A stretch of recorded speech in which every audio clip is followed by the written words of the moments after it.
ఏమండోయ్! శివరాత్రి వెళ్ళిపోయింది. చలి శివశివ అంటూ వెళ్ళిపోతుందంట. ఇంక సూర్యుడు స్పెషల్ డ్యూటీ ఎక్కేస్తాడు. సూర్యుడికి సమ్మర్‌లో సర్ర సర్రమంటూ మంటలు పుట్టించడం తప్ప ఇంకో డ్యూటీ ఏముందా అనుకోకండి. మనలో ఎనర్జీని స్ట్రా వేసి మరీ లాగేస్తుంటాడు. అదే ఒక డ్యూటీ కదా! సూర్యతాపం కాస్త ఎక్కువైనా తక్కువైనా పెద్దలం మనం ఏదోలా సర్దుకుపోగలం గానీ సంటి పిల్లలు ఎలా సర్దుకుపోతారండి? సర్లే బయట వేడి పిల్లలకు తగలకుండా ఏసీలో పెట్టి అదుపు చేద్దాం అనుకుంటే మరి ఒంట్లో వేడిని ఎలా తగ్గిస్తారు? కనీసం వాళ్ళకి వేడి చేసిందని కూడా తెలీదే. మనమే చూసుకుంటూ వాళ్ళ ఫుడ్‌లో కొన్ని ఐటెమ్స్ చేంజ్ చేయాలి.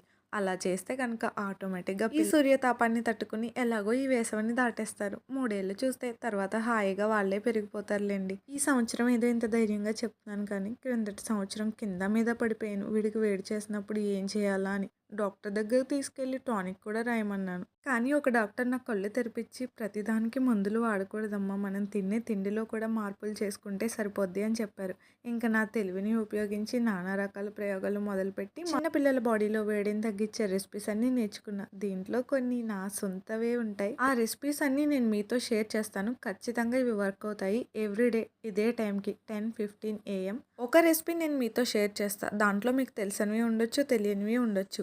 So stay tuned. Follow for